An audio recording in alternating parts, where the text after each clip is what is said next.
Doing a power steering pump on this older Chevy. Checking out the new Icon Mini magnetic floodlight. Do a comparison a little bit later to the Snap-on. They look quite similar, yet there are some differences.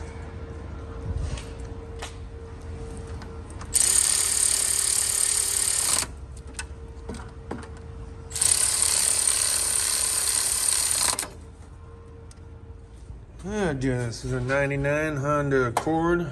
Getting ready to do a little cylinder head job here.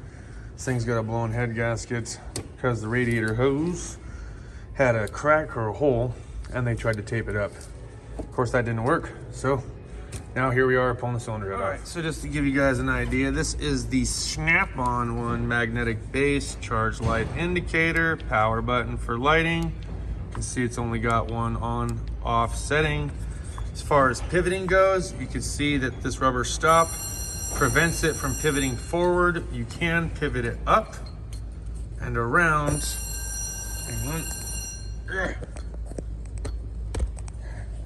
And basically you can do a 180, but once you get to the other side, same thing. The rubber stop prevents it from turning anymore. So now we're gonna go home and talk about the Icon. Hey, what's going on everyone? Justin again, as always. Thanks for watching my channel. Welcome back. Let's talk about this. Okay, the Icon 2100 Lumen rechargeable floodlight.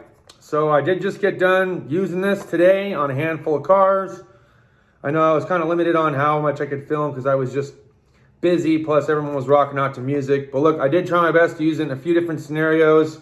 I used it for an LOF service. I don't think I really filmed that. And then I was using it for the cylinder head job and this power steering pump job. You guys might have seen me using it for the power steering pump job. And on that job specifically, I had it magneted. Is that even the word, magneted? Magneted to the crankshaft pulley bolts. And it worked out just fine. It was pointing in the right direction for me. All right, so let's talk about this. This is USB-C chargeable. So same as the other one, right? Here in the back, go ahead and unplug that.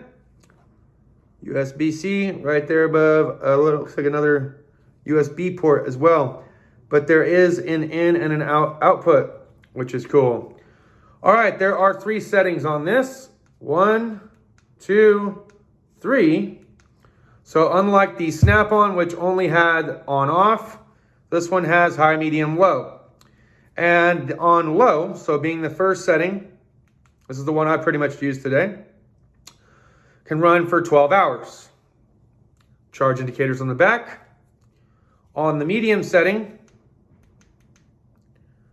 5.5 hours, 1000 lumen output versus the 280.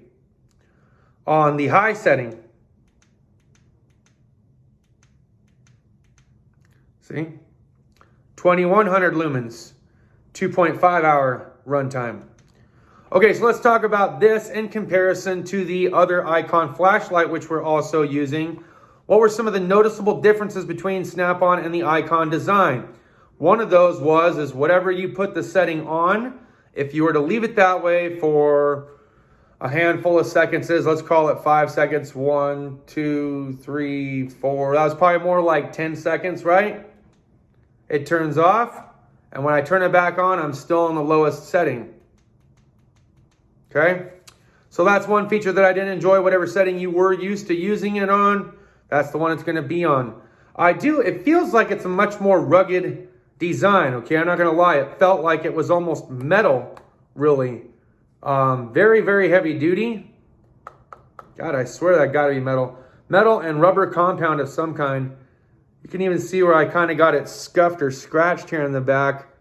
I'm wondering if that's some kind of hardened, maybe aluminum casing. I don't know what makes it feel light yet heavy duty at the same time. Okay, some of the other things that we need to annotate. So with the Icon versus the Snap-on, we showed you at work the Snap-on one, if you was to rotate it, you couldn't go past a certain point because that outer rubber seal was blocking it from being able to rotate. You could only rotate it 180 degrees the other way.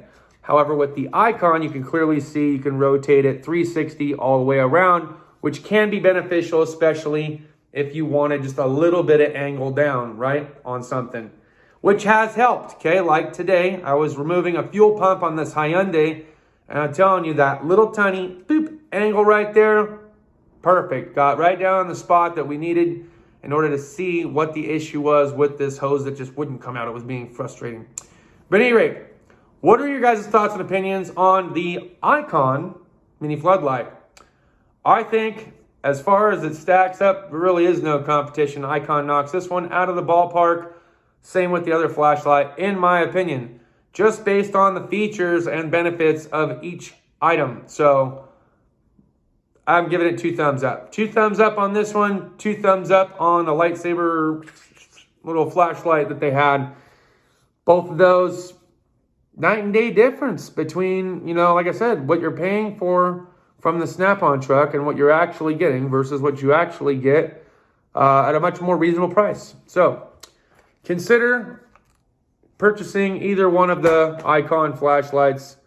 Now you have now seen what we were comparing it to, because that's who Icon was comparing themselves to. So we have to keep it straight and true, They're not comparing themselves to a Ryobi or something like that. It's a similar-ish in design as something that's considered professional. But I think this is more of a professional grade, if you ask my opinion. Better features for the mechanic. I like it. I like it. Let me know how you guys like it. That's all I got for now. We'll see you guys next time. Cheers. Deuces.